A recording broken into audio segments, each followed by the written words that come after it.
Quero convidar você, em nome de Jesus Cristo, a abrir a Bíblia no livro de 1 Reis, no capítulo 17. 1 Reis, capítulo 17. Você que me assiste neste momento, por favor, abra a palavra de Deus e permita que o Senhor utilize a mesma como instrumento poderoso para que a nossa vida seja edificada sobre a rocha que é Cristo Jesus.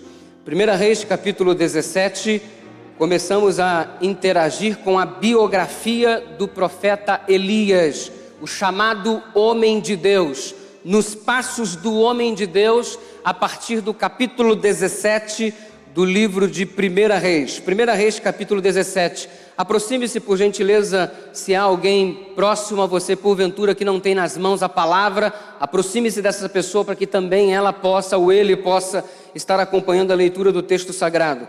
1 Reis 17, a partir do verso 1, leio o seguinte, preste bastante atenção para que você possa compreender todo o poderoso conteúdo da biografia do profeta Elias. Capítulo 17, verso 1 diz assim: Então Elias, o tesbita. Como é que é o nome do profeta? Elias. Não entendi. Como é o nome do profeta? Elias. Elias, o tesbita dos moradores de Gileade, disse a Acabe. Acabe, na ocasião, era o rei de Israel, cuja capital era Samaria. Nome do profeta? Elias. Nome do rei? Acabe. Com um pouquinho mais de performance, por gentileza. Nome do profeta? Elias. Nome do rei? Acabe. Olha o que Elias disse ao rei Acabe: Tão certo como vive o Senhor, Deus de Israel, perante cuja face estou, nem orvalho, nem chuva cairão sobre a terra pelos próximos dias. Amigos, esses dias foram nada mais, nada menos que 3 anos e meio. 3 anos e meio de intensa seca. Nome do profeta? Elias. Nome do rei? Acabe. Período de seca sobre a terra. 3 anos e meio. No versículo 2 é dito o seguinte: Veio-lhe a palavra do Senhor dizendo: Retira-te daqui, vai para o lado oriental e esconde-te junto à torrente de Querite. Elias, saia diante da presença de Acabe e se esconda junto à torrente de Querite. Grave esse nome, por gentileza. Querite. Há um significado poderoso neste nome. Etimologicamente falando, a palavra Querite significa cortado, colocado no tamanho certo. Repito, cortado, colocado no tamanho certo. Nome do profeta? Elias. Nome do rei? Acabe. Período de seca sobre a terra. 3 anos e meio. Depois Deus o convocou a se esconder em um lugar diferente chamado? Querite. Que significa? Cortado. Colocar no tamanho? Certo. Ah, pastor Eduardo é muito baixinho. Baixinho não, me respeito. Eu sou cortado, colocado no tamanho certo, irmãozinho. Ok? Recapitulando a história, nome do profeta? Elias. Nome do rei? Acabe. Período de seca? 3 anos e meio. Depois ele se retirou para um lugar escondido chamado? Querite. Que significa? Cortado. Colocar? No tamanho certo. Muito bem. A continuidade do texto diz o seguinte: Beberás da torrente e ordenei aos corvos que ali mesmo te sustentem. Foi, pois, e fez segundo a palavra do Senhor. Retirou-se e habitou junto à torrente de Querite, fronteira ao Jordão. Os corvos, verso 6, presta atenção. Os corvos lhe traziam pão de queijo. Pão de queijo? É que a minha Bíblia é versão mineira. Os corvos lhe traziam pão e carne, como também pão e carne ao anoitecer. Pão e carne pela manhã e pão e carne ao anoitecer. E Elias bebia da torrente que se chamava? Que se chamava? Que significa? Cortado. Colocado no tamanho certo. Muito bem. Verso 7º e último.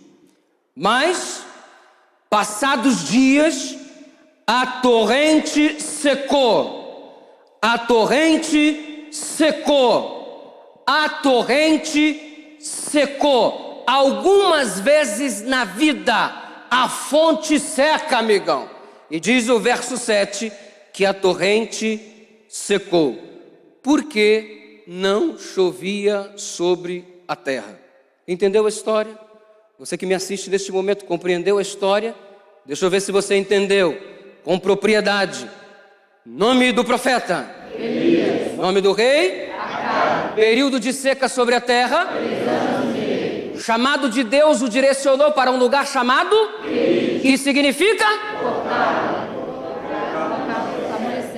Os corvos o sustentaram ali miraculosamente, mas um dia a torrente secou. Vamos orar. Querido Deus, que privilégio nosso termos em nossas mãos a Tua palavra. Nós acabamos de ler um pouco da biografia do homem de Deus chamado Elias. Deus, que grande privilégio é receber este título, homem de Deus. Que ao término desta mensagem, se há alguém aqui que não se sente assim, que pela ação do Teu Santo Espírito agora, em nome de Jesus Cristo, possamos todos nós pelos céus sermos qualificados como homens de Deus. Há coisas na nossa vida que de repente, Senhor, não nos qualifica desta forma. Queremos Te pedir perdão e queremos Te pedir poder, porque não gostaríamos simplesmente que o Senhor nos perdoasse. Nós queremos que além do perdão o Senhor nos dê poder para nos vermos livres do pecado que nos separa de Ti neste momento. Se há alguém aqui vivendo um momento angustiante da sua vida, está de repente atravessando o vale da sombra da morte por conta de uma enfermidade, ó Deus, restaura esse Teu filho com o Teu toque maravilhoso. Tu és o médico dos médicos. Se há porventura alguém vivendo um drama na família, cujo casamento está à beira de um precipício, cujo relacionamento com os filhos não anda muito bem, tenha misericórdia e transforma este lar num pedacinho do céu aqui na terra. Se há alguém aqui vivendo um caos financeiro, por favor, ó Deus, Tu que és o dono da prata e do ouro, seja o socorro bem presente na angústia deste Teu filho que atravessa esse drama na vida financeira. Como é ruim se sentir endividado, como é ruim, Senhor, não ter a capacidade de saldar as contas ou viver angustiado com o dia de amanhã que se aproxima. Pai, que o nosso presente seja de paz pela certeza de Tua influência benéfica e transformadora a partir de já. Nós nos colocamos em Tuas mãos. Fala o que o Senhor quer falar, fala o que precisamos escutar. Que a nossa vida, ó Deus, seja renovada pela Tua palavra, que nossos pés se firmem neste caminho que, embora estreito, é o único que conduz à vida eterna. Seja qual for a nossa necessidade, atenda-nos segundo o Teu querer, pois nós Te suplicamos, em nome de Jesus Cristo, amém. Nome do profeta? Elias. Nome do rei? Acabe. Período de seca? 3 anos e meio. Depois Elias foi retirado a um lugar secreto chamado? Ali ele foi sustentado pelos corvos, miraculosamente, com pão e carne. Mas um dia, a torrente secou. A torrente de Querite, que significa? Colocar no tamanho? Certo. Muito bem. Você já reparou? Normalmente no Velho Testamento, quando se começa a descrição da biografia de alguém, começa falando a respeito da árvore genealógica do indivíduo. Fulano de tal, filho de Bertano, neto de Ciclano, bisneto de fulano de tal. Ou seja, normalmente no Velho Testamento, quando se faz referência, quando se vai contar a vida de alguém, começa pelo seu parentesco, começa por sua árvore genealógica. No Velho Testamento é assim. Com o profeta Elias é diferente. Você não consegue perceber no início de sua biografia a estrutura de uma árvore genealógica evidenciando os seus parentes, a sua origem, a sua história. Não há a revelação da história de Elias, não se conta o passado de Elias. Parece que neste momento o escritor sagrado não está preocupado com o que aconteceu com Elias na semana passada, no mês passado, em anos passados. Não há uma preocupação quanto ao passado de Elias, por isso não está exibido aqui a árvore genealógica do profeta. Neste momento, neste período do Velho Testamento, neste momento em que a história do Elias é colocada em evidência, não há uma preocupação quanto ao seu passado. Amigo, quero te começar te declarando uma coisa agora em nome de Jesus Cristo. Neste momento, neste exato momento, não há uma preocupação dos céus em relação ao teu passado. Deus não mais está preocupado com o que você fez ontem, com o que você fez na semana passada, com o que você fez no mês passado, quão torto e distante você andou. Ei, a partir de agora, tudo é passado. O importante é o que vai acontecer a partir de agora. E a partir de agora, Deus vai te abençoar e você vai ter uma vida diferente. Você vai ser qualificado pelos céus como um homem de Deus em nome de Jesus Cristo. Não importa o passado, esquecendo-me das coisas que para trás ficaram. Não importa se você esteve afundado nas drogas. Não importa se você se envolveu com prostituição. Não importa se você roubou ou defraudou alguém. Não importa se você traiu, adulterou, fornicou. Que importa o passado? A partir de agora é uma nova biografia, uma nova história. Você e Deus para todo sempre. Não há uma importância, não há uma preocupação quanto ao passado de Elias. Nem sabemos quem é o pai de Elias. A única informação que existe é que ele veio do pequeno lugarejo chamado Tisbe. E Deus o chamou em uns dias de grande dificuldade, em um momento muito delicado da história, dias difíceis. Pastor, quais eram as dificuldades dos dias de Elias? Deixe-me enumerar rapidamente poucas delas. Número 1. Elias estava vivendo em dias difíceis porque os valores estavam invertidos. Acabe, ao perceber a seca que havia se instalado sobre a terra, olha a preocupação dele. Obadias, vem aqui, mordomo. Obadias, vamos dar uma volta por aí porque eu estou preocupado. Qual é a sua preocupação, majestade? Os meus cavalos estão morrendo de sede, vamos procurar água para os cavalos. O povo estava perecendo, mas a preocupação de Acabe era com os seus animais. Valores invertidos, o ser humano que devia ter valor, o ser humano que devia ser o foco da atenção da vossa majestade chamada Acabe, era desprezado. Valores invertidos, coisas mais importantes do que as pessoas. O que é certo passou a ser errado. E de repente eu tenho a impressão de que o que é errado passou a ser certo. Dias difíceis, valores invertidos, uma tremenda Babilônia. Antigamente você se esforçava para ser certinho e agora ser certinho está fora de moda. Olha, procurar ser fiel aos pais, fiel à namorada, obediente aos pais, respeitar os mais velhos. Parece que tudo agora é muito careta, muito quadrado, muito ultrapassado. Hoje não está mais na moda ser certo. O legal é ser rebelde, o legal é ser revoltado, o legal é chutar o balde, o legal é sair enfrentando e peitando todas as pessoas que porventura parem no seu caminho para tentar te direcionar de alguma forma. Está fora de moda ser obediente, está fora de moda ser servo de Deus. Valores invertidos, o que era certo passou a ser errado e o que era errado passou a ser certo. Dias difíceis, dias em que o profeta Elias estava vivendo. Um outro motivo para as dificuldades do profeta: dias de grande perseguição. Jezabel, a esposa de Acabe, uma mulher literalmente endemoniada, havia baixado um decreto que os profetas do Senhor deveriam morrer. O contexto da biografia de Elias, você vai descobrir isso ao longo da história do mesmo exibida pela Bíblia. Jezabel tinha prazer na morte dos profetas. Dias de perseguição, valores invertidos, perseguição. Obadias escondeu 50 profetas dentro de uma cisterna, 50 profetas dentro de outra cisterna, sustentava os mesmos a pão e água. Por quê? Os profetas de Deus estavam sendo perseguidos. Dias difíceis. Um outro motivo pelos quais os dias de Elias eram difíceis: abuso de poder. Além da perseguição, abusavam do poder que tinha. Governantes que abusavam do poder. Nabote literalmente teve sua vinha roubada por parte do rei. O rei, juntamente com Jezabel, estiveram envolvidos em uma trama onde Nabote foi a vítima e por abuso de poder ele perdeu o que tinha, inclusive a própria vida. Dias difíceis, valores invertidos, perseguição, abuso de poder. É interessante notar isso porque o apóstolo Paulo disse que nós também atravessaríamos dias de grande dificuldade. Sabe, porém, isto, que nos últimos dias serão difíceis. Por que difíceis? Será que estamos vivendo numa época de valores invertidos?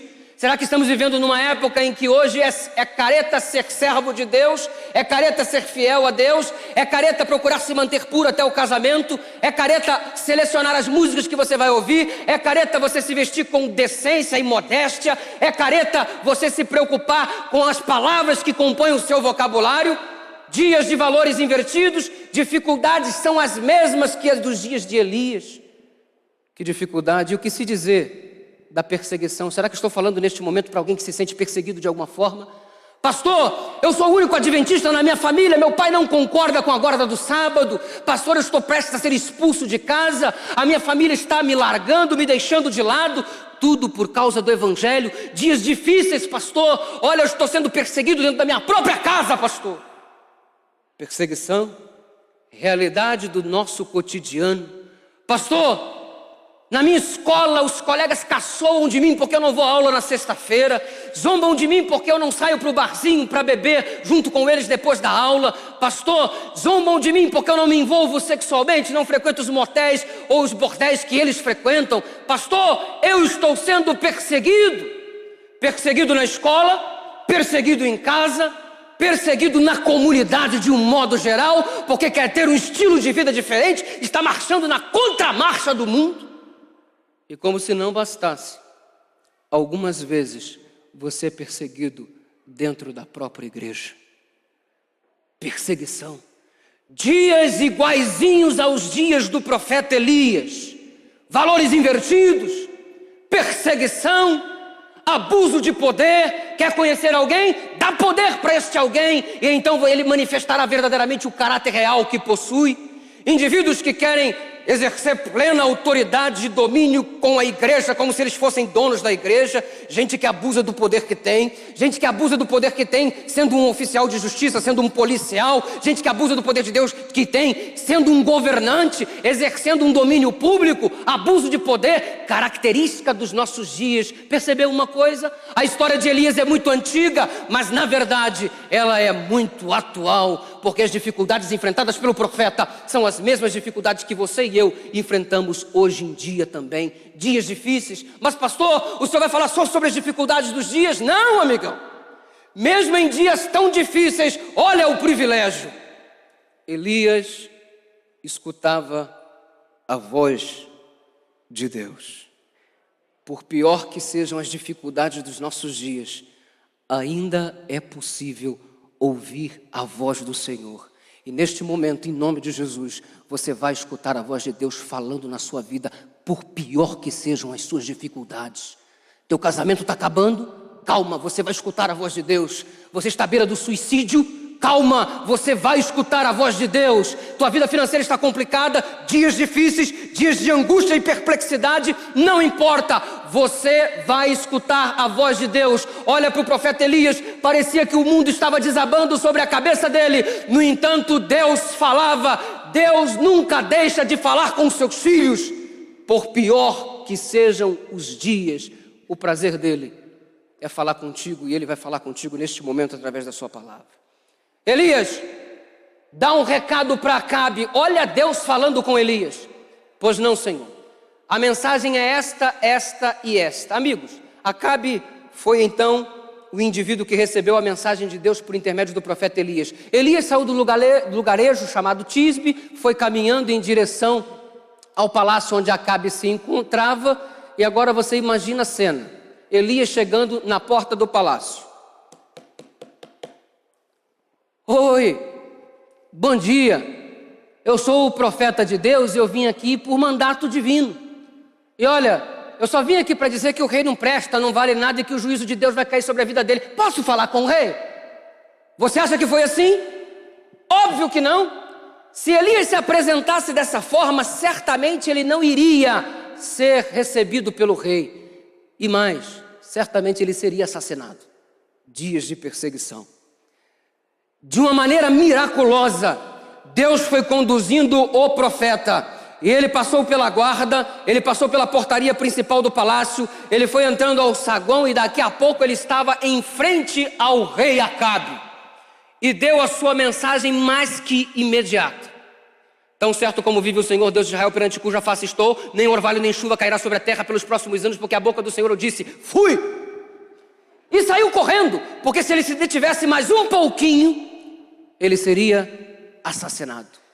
Deu a sua mensagem e foi para um lugar chamado Querite. Como é que é o nome do lugar? Querite. Como é que é o nome do lugar? Querite. Querite significa cortada. Colocar no tamanho? Certo. Elias foi para Querite. Deus o conduziu para lá. Por que Elias foi mandado para Querite? Amigo, Deus queria fazer grandes obras na vida do profeta Elias. Deus queria transformar a realidade do povo de Israel. E precisava de um homem, precisava de um instrumento poderoso nas mãos dele. Alguém que não sacrificasse a verdade no altar da paz. Alguém que priorizasse a vontade divina a despeito do conforto humano. E Elias se dispôs a ser esse instrumento e Deus disse, olha, presta atenção, Elias. Eu vou fazer maravilhas na tua vida. Mas antes, você precisa ir para Querite. Porque eu só vou poder usar você, Elias, se eu cortar determinadas coisas da tua vida. Se eu colocar você no tamanho certo, nós vamos abalar esta nação. Mas você precisa ser cortado. Você precisa ser colocado no tamanho certo. Há coisas na nossa vida que precisam ser eliminadas, amigo.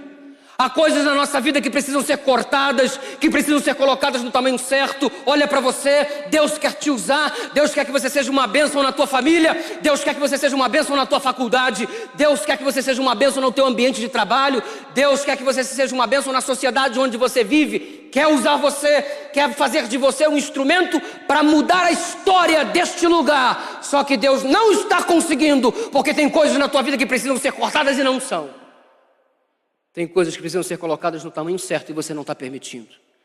E agora, quem sabe, em nome de Jesus, não chegou um bom momento para você meditar. O que precisa ser cortado da tua vida para que você tenha uma experiência mais intensa com Deus? Que coisas está obstruindo o poder divino de usar você?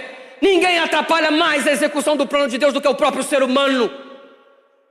O que há na tua vida que precisa ser cortado? Será que estou falando nesse momento para alguns jovens que precisam cortar algumas páginas na internet que andam visitando? Estou falando para alguém que precisa cortar a maneira como namora, precisa eliminar da vida alguns tipos de palavras que compõem o seu vocabulário no seu dia a dia, no seu modo de conversar. O que precisa ser cortado?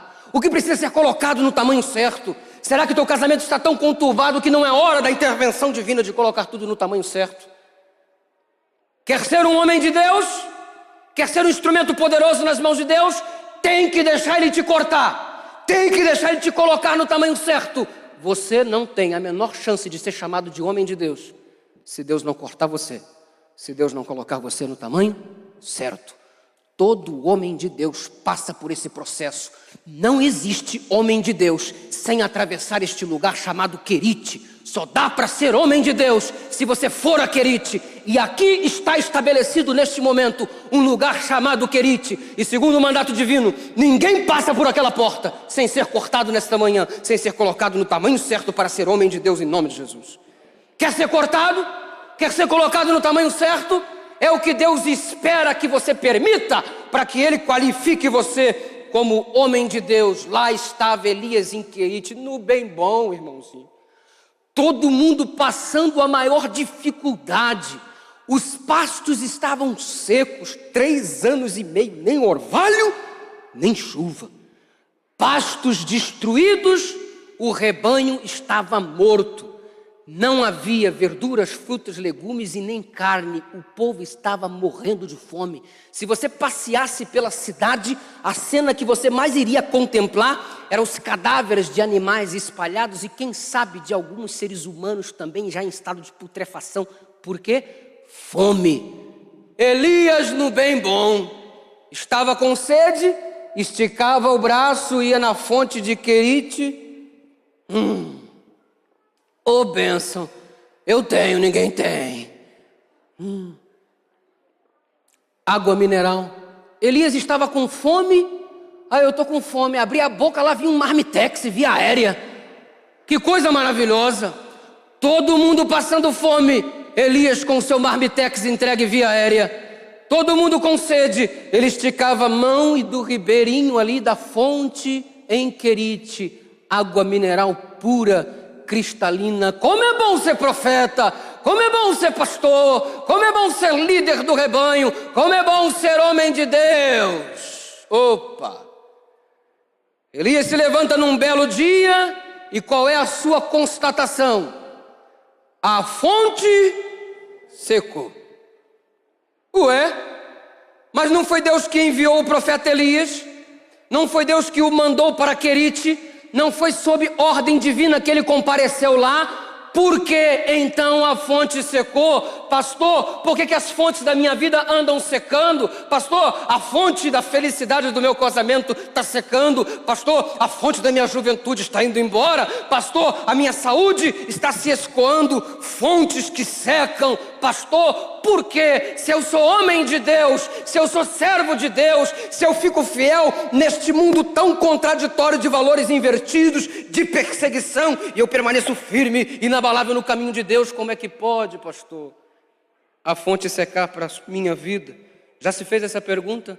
Você está aí tão fiel a Deus, fiel dizimista e com problemas financeiros. Você está aí, um fiel esposo, e a tua família não está se entendendo. O que está acontecendo que às vezes as fontes da nossa vida secam? Em algum momento da tua experiência com Deus, você já se perguntou por que tua fonte secou? Agora, amigo, eu quero que você entenda o seguinte. A fonte que jorrava ali em Querite para Elias era sinônimo de alegria. Porque enquanto a fonte disse, oba, estou feliz. Estava feliz ou não estava? Estava ou não estava? Claro que estava, todo mundo morrendo de sede. Ele ali com água em abundância, que fonte jorrando, maravilha. Sinônimo de alegria. A fonte era uma outra coisa, sinônimo de conforto. Olha só que coisa confortável. Estou com fome, o corvo me entrega o marmitex. Estou com sede, estico a mão e bebo, colhendo na palma de minha mão. Que conforto! Fonte, sinônimo de alegria. Fonte, sinônimo de conforto. Fonte, sinônimo de segurança. Fonte, sinônimo de tranquilidade. Fonte, sinônimo de paz. Mas um dia acabou o conforto, um dia acabou a paz, um dia se foi a tranquilidade, um dia se foi a fonte da alegria. Estou falando neste momento para alguém cuja fonte está seca. Você não está mais feliz, você não está mais contente com a vida que tem. As coisas não estão funcionando do jeito que você sonhou, do jeito que você planejou, do jeito que você sempre quis. Fonte seca é sinônimo das tragédias que abatem os seres humanos, inclusive os homens de Deus. Há alguém neste momento que me escuta, você que me assiste, porventura há alguma fonte na sua vida que está secando? Pastor, por que as fontes secam? Vamos dar 2 passos aqui. Passo número 1. Por que as fontes secam? Verso 7, acompanhe por favor. Mas, passados dias, a torrente secou. Por que secou? Porque não chovia sobre a terra. Por que a fonte secou? Porque não chovia sobre a terra. Por que a fonte secou? Legal. Agora, por que não chovia sobre a terra? Tiago 5,17. Elias era um homem como qualquer um de nós, sujeito às mesmas paixões. No entanto, ele orou para que não chovesse sobre a terra e não choveu. Ele orou para que não chovesse e não choveu. Por que a fonte secou? Porque não chovia sobre a terra. Por que não chovia sobre a terra? Porque Elias orou. A fonte de alegria dele secou porque ele orou. A fonte de nutrição dele secou porque ele orou. A segurança dele foi embora porque ele orou. Ué, pastor, que loucura, que heresia é essa que você está pregando? Quer dizer então, pastor, que eu estou passando pelo vale da sombra da morte porque eu estou orando? Ô pastor, quer dizer então que eu estou desempregado porque eu estou orando? Quer dizer que as coisas não estão funcionando muito bem na minha vida porque eu estou orando? Quer dizer que meu filho está com câncer porque eu estou orando? Quer dizer que minha família está destruída porque eu oro, pastor? É isso mesmo. Espera aí, pastor. Então explico, compra o DVD. Explico. Ei, alguém aqui algum dia já orou assim? Seja sincero. Deus, renova-me, Senhor, já não quero ser. Quebra a minha vida e faz-a. Oh, meu Deus, eu estou com... Tira esse coração de pedra e coloca um coração.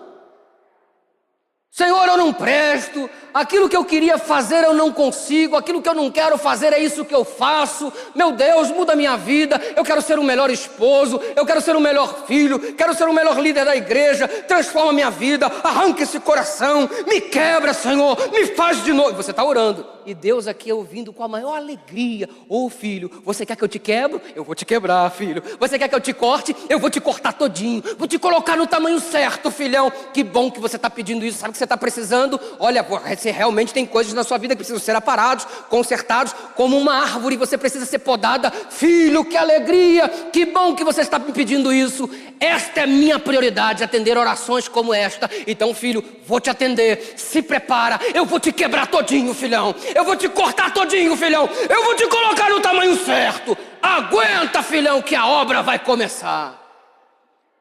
Aí você fica desempregado. Ai, meu Deus, eu estou desempregado. Aí você não tem... Ai, meu Deus, tu está doente. Ai, Senhor, eu estou com câncer. Ai, meu Deus, chega na quarta-feira. Ai, irmão, olha que eu estou na aprovação, irmão. Ué, pelo amor de Deus. Ué, não foi você que pediu? Me corta, Senhor, me quebra, Senhor. Arranca o arranca o coração, meu. Quem pediu isso foi você. Deus está te atendendo. Ele não criou o desemprego, mas vai usar o desemprego para que você possa conhecê-lo de um modo mais íntimo. Deus não criou o câncer, mas Ele vai usar a enfermidade para você se aproximar um pouco mais dEle. Vai usar as dificuldades da vida para a manifestação da glória dEle, do poder dEle, do amor dEle em teu benefício, por você. Você pediu? Agora aguenta. Você quer um desenvolvimento espiritual? Quer ser homem de Deus? Não é para qualquer um. Aguenta, porque ser homem de Deus não é para qualquer um. Deus tem que cortar, Deus tem que colocar no tamanho certo, tem que passar por querite. Já viu aquela história? Mamãe, minha perna está doendo, mamãe. Meus ossos estão doendo. Quem é pai sabe disso. É, filho, tá doendo? Vou te levar para o médico. Você corre com a tua criança para o pediatra. Doutor, olha, meu filho está se queixando, os ossos doem. E o médico dá um sorriso e diz assim: calma, mãe, é a dor do crescimento. Crescer dói. No meu caso não doeu muito. Crescer dói. E você sai dali, nossa, filho, é a dor do crescimento, olha, vai doer. Mas aguenta, filho, é para o teu bem, você está crescendo, menino. Filho, quer crescer na fé? Aguenta, Deus precisa cortar você. Às vezes o corte vem pelo desemprego, sim, não foi Ele que criou, mas Ele vai usar isso daí para te colocar no tamanho certo. É como uma árvore que para crescer e produzir frutos precisa ser podado. Então se você ora a Deus, cria em mim um coração novo, renova em mim um espírito inabalável, deixa Deus agir, não vem gritando e fica, ai, tá doendo, Senhor, tá doendo. Aguenta, amigão, é o preço do crescimento. Seja homem de Deus. Agora eu preciso que você expulse da tua mente um conceito ridículo. Eu preciso que você expulse do teu coração um pensamento que existe a respeito de Deus, que é simplesmente abominável, porque joga na lata do lixo o caráter divino. Estou passando por tudo isso porque Deus me abandonou.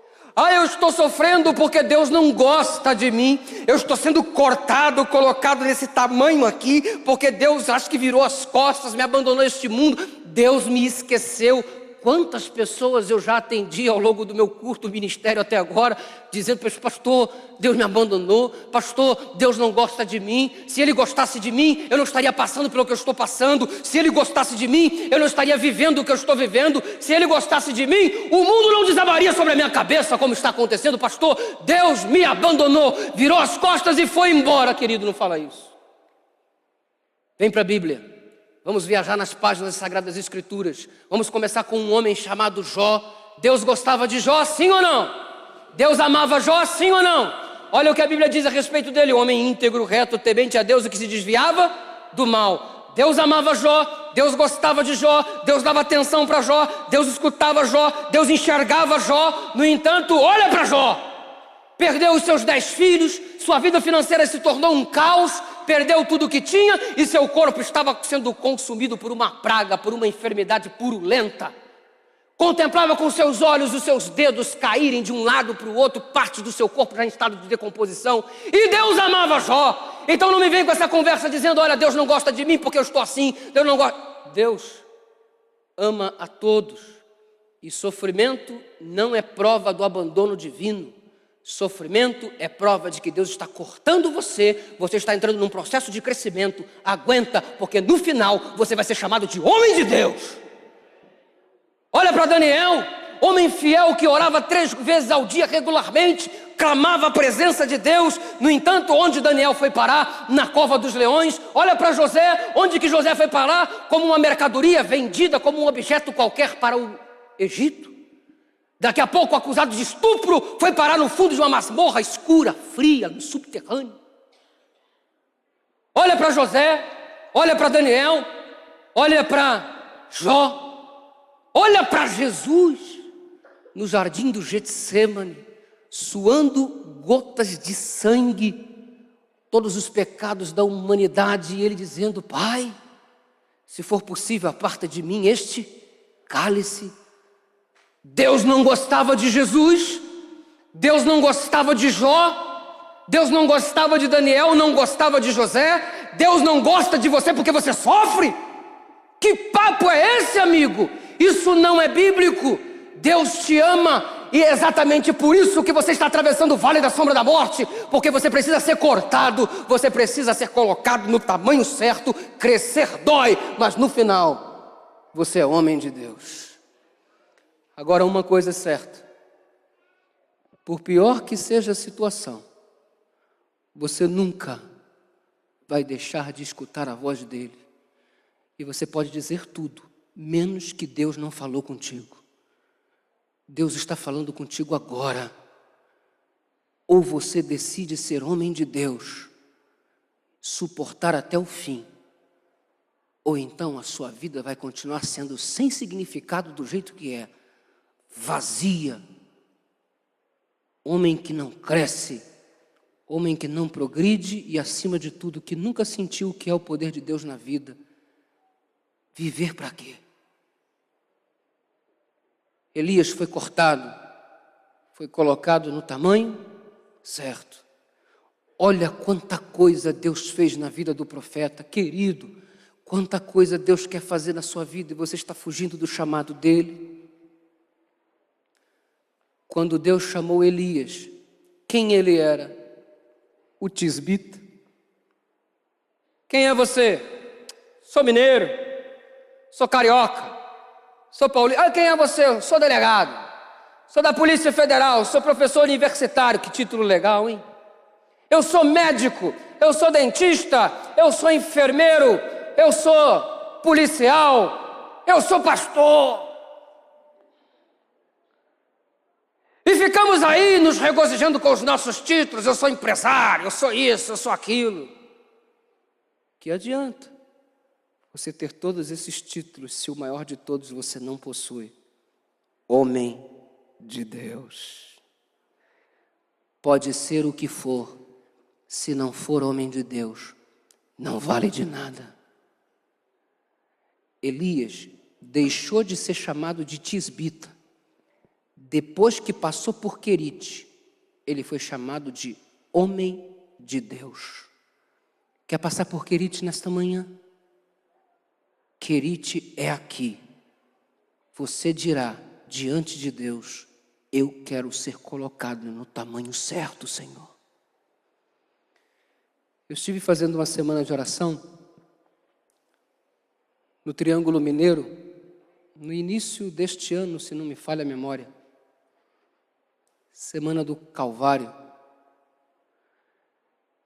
E eu estive ali pregando a palavra de Deus e tive a oportunidade de conhecer muitos irmãos nossos, inclusive o líder daquela congregação, um dos líderes daquela congregação, irmão Hermindo. Eu comecei a visitar com o irmão Hermindo algumas casas, alguns lugares, alguns interessados. E sabe como é legal estar do lado de um homem de Deus? Sabe como é gostoso você conversar com gente que irradia a presença de Deus? Eu senti isso no irmão Hermindo. Ao fazer visitas, ao almoçar alguns dias com ele na sua casa, estivemos ali. Eu virei para o irmão Hermindo e perguntei: irmão, como é que é a sua história? Me conta aí um pouco. E ele me contou a história dele. Que surpresa foi conhecer a história deste homem de Deus. Teve que ser bem cortado. Teve que ser colocado no tamanho certo. Mas no final, sempre vale a pena. Hermindo saiu do Espírito Santo, do interior do Espírito Santo da sua adolescência, e foi para Diadema, em São Paulo, tentar ganhar a vida. E foi para lá. Começou a trabalhar no setor automobilístico, em uma espécie de oficina, alguma coisa parecida. O menino que sai do interior com a visão de adquirir grandes coisas na cidade grande. A cada fim de semana chegava a oportunidade do Hermindo conhecer a cidade. E o Hermindo, então, começou a frequentar as baladas, porque seria o jeito mais fácil de conhecer pessoas, segundo ele, e lá estava ele todo fim de semana consumindo o seu dinheirinho nas baladas. Em uma destas, conheceu uma jovem, atraiu bastante a sua atenção, ambos se aproximaram, começaram a namorar, e para o Hermindo foi uma surpresa quando a sua namorada lhe ofereceu algo diferente. O que é isso? Um cigarro de maconha. Você fuma? Fumo. Eu gostaria que você fumasse também. Não é a minha praia, mas insiste para cá, insiste para lá. Daqui a pouco o Hermindo estava fumando maconha. E daqui a pouco o seu ganho salarial não correspondia mais à sua necessidade de usuário. E era incompatível o que ele ganhava com aquilo que ele consumia. Resultado? O Hermindo ficou curioso como é que os seus amigos e a sua namorada faziam para ter tanto dinheiro para consumir aquelas drogas. E eles disseram finalmente para o Hermindo que ganhavam vendendo, traficando, e convidaram-no então para que pudessem fazer a mesma atividade. O Hermindo começou a traficar, a vender drogas, e aí o volume de dinheiro foi crescendo, tornou-se tudo muito mais fácil, e daqui a pouco ele estava largando o seu emprego, montando uma oficina de fachada, porque na verdade era apenas uma oportunidade para um ponto de distribuição de drogas disfarçado como oficina. A polícia começou a ficar de olho no Hermindo, começou a suspeitar bastante dele naquela comunidade. E o resultado é que, percebendo que estava sendo vigiado pela polícia, o Hermindo então resolveu fechar aquela oficina de fachada e começou então a praticar assaltos. Formou-se então, juntou com aqueles amigos da namorada, também usuários de drogas, e começaram a fazer assaltos ali na cidade de Diadema, em São Paulo. Em um dia, quando planejaram um determinado assalto, Hermindo, sabe-se por que cargas d'água, resolveu não participar e disse: olha, hoje eu não vou. Os amigos foram e, ao praticarem um assalto, foram apanhados em flagrante. Todos foram levados presos, e quando começaram a ser pressionados, quando começaram a ser torturados, então começaram: nosso líder é o Hermindo, hein? A culpa é dele, ele que é o chefe. Ele está em tal lugar, e agora você acha ele lá, vai lá.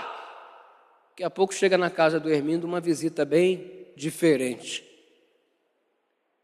Prenderam o Hermindo, levaram-no para a prisão pública lá de Diadema. A polícia precisava de alguém que fosse o responsável pela onda de crimes que naquela época, em 1977 aproximadamente, 78, 79, estava acontecendo na cidade. E aí bateram no Hermindo, deram choque no Hermindo, pauladas no Hermindo, afogavam o Hermindo dentro de um latão, e ele confessou tudo que os policiais queriam que ele confessasse, mesmo que ele não tivesse praticado. Ele disse: sou o culpado de tudo. Hermindo foi condenado a 45 anos de cadeia. Entrou ali, distante da sua família, distante da sua terra natal, sem ninguém. Ficou ali na penitenciária pública ali de Diadema. Dali, posteriormente, foi transferido para a penitenciária Presidente Venceslau. Depois dali foi transferido para a penitenciária central de São Paulo. E lá dentro da penitenciária central de São Paulo houve alguns momentos de rebeliões. Os presos se amotinavam para fazer os seus complôs e o Hermindo estava ali no meio, quando a polícia entrou e já foi executando as pessoas, um por um, que apareciam na frente.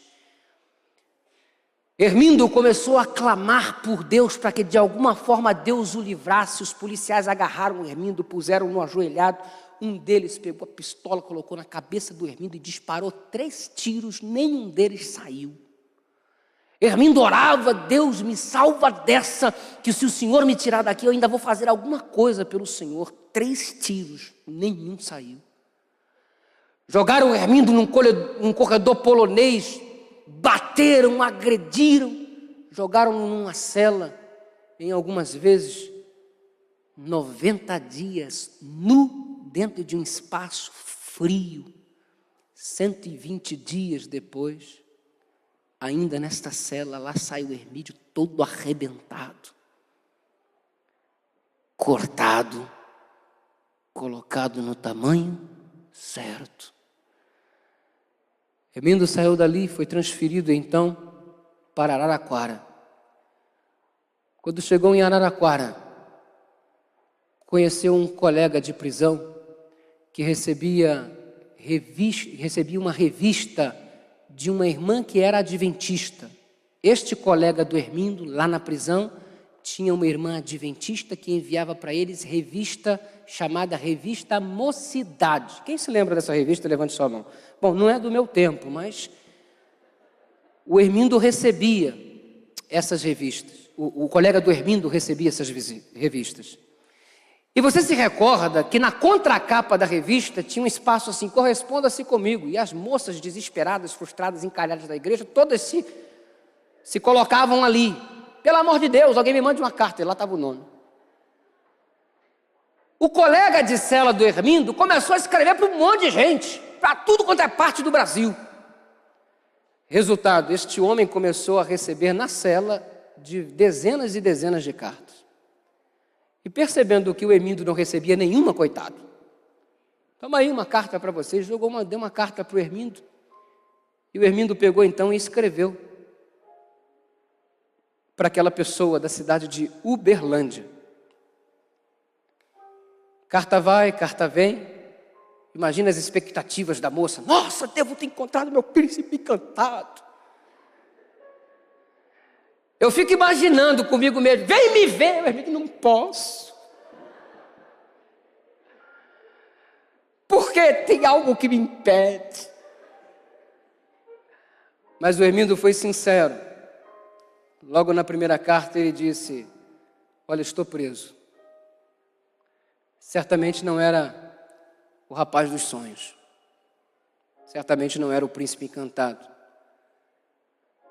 Contou sua história e disse assim: por favor, não deixe de se corresponder comigo.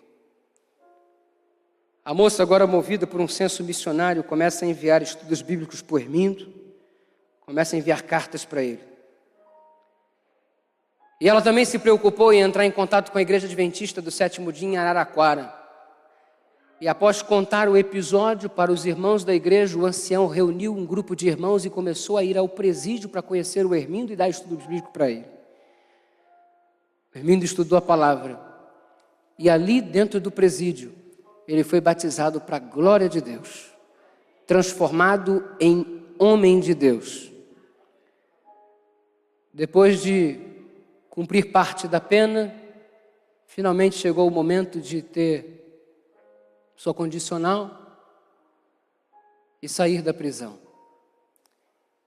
Depois do batismo, algum tempo depois, a cela se abre, o carcereiro lhe comunica: você está livre, mas mais do que estar livre da prisão, Hermindo estava livre de uma vida de pecado e de terror, porque agora ele era homem de Deus, cortado, colocado no tamanho certo. Hermindo sai da prisão. Foi para onde? Pegou um ônibus para Uberlândia. Foi conhecer a moça. Namoraram, ficaram noivos, mas ao contrário do que as novelas dizem, eles não se casaram. Hermindo posteriormente conheceu uma outra pessoa e hoje, exatamente hoje, está fazendo 10 anos de casado. Hermindo é um homem de Deus, cortado, colocado no tamanho certo. Eu estava pregando esses dias em Nova Serrana. Este ano foi o ano de dedicação à pregação no interior. Você não viu o pastor Eduardo rodando em Belo Horizonte pregar, eu estava no interior. Pregava em Nova Serrana, em um congresso realizado lá num ginásio, e um homem forte, grande, chorando desesperadamente, depois de eu contar essa história, veio me procurar: pastor, o que foi, meu irmão? Meu nome é Geraldo. O que foi, irmão Geraldo? Pastor, eu moro aqui há pouco tempo, eu vim de São Paulo. Eu era policial, eu fui uma das pessoas que prendi o Emídio, mas hoje eu também sou adventista do 7º dia. Infelizmente o Geraldo não pôde estar aqui, mas eu quero apresentar para vocês nessa manhã meu amigo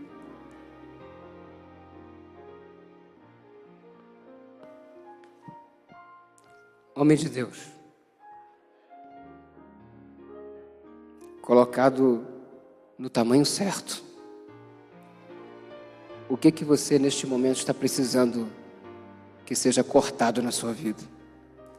O que está faltando para você ser homem de Deus? Está doendo? A vida tem sido muito dura contigo? Não tem problema. Aguenta, porque Deus está te transformando em homem de verdade. É o processo da santificação que dói, mas vale a pena. Há alguém neste momento que precisa dizer para Deus: Senhor, eu quero ser homem de Deus.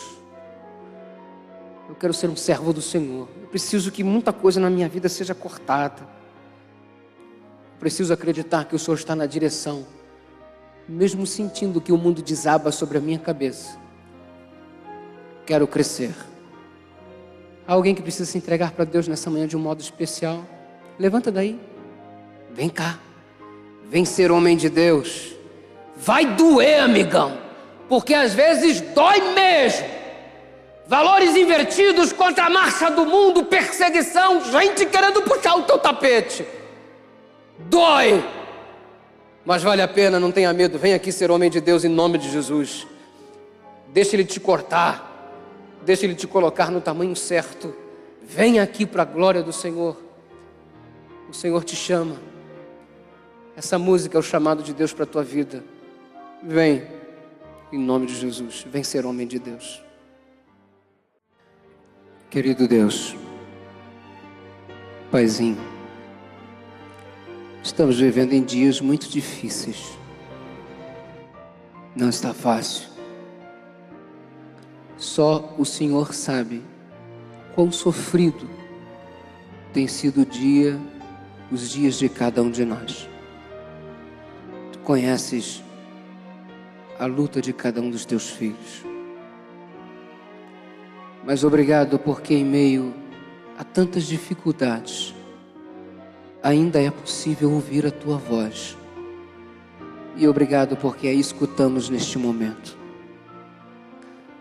Sabe, Senhor, há muito na nossa vida que precisa ser cortado, que precisa ser colocado no tamanho certo. Realiza essa obra em nós, Senhor, porque nós não queremos ser uma outra coisa a não ser homens de Deus. Se há necessidade de ser cortado, nos corta, nos coloca no tamanho certo, mas nós não abrimos mão de sermos homens e mulheres e jovens do Senhor. Toma-nos nas tuas poderosas mãos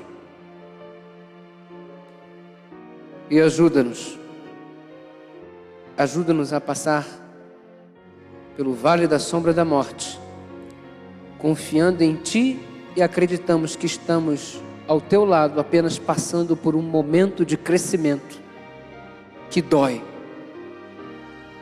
mas que vamos suportar, porque vale muito a pena ser homem de Deus. Abençoe a cada um na sua luta particular, que o seu conflito, que o conflito particular de cada um de nós seja um maravilhoso palco para a manifestação da Tua glória. É por isso que nós nos colocamos nas Tuas mãos agora e o fazemos em nome de Jesus. Dá um abraço no teu irmão e diga que você seja homem de Deus.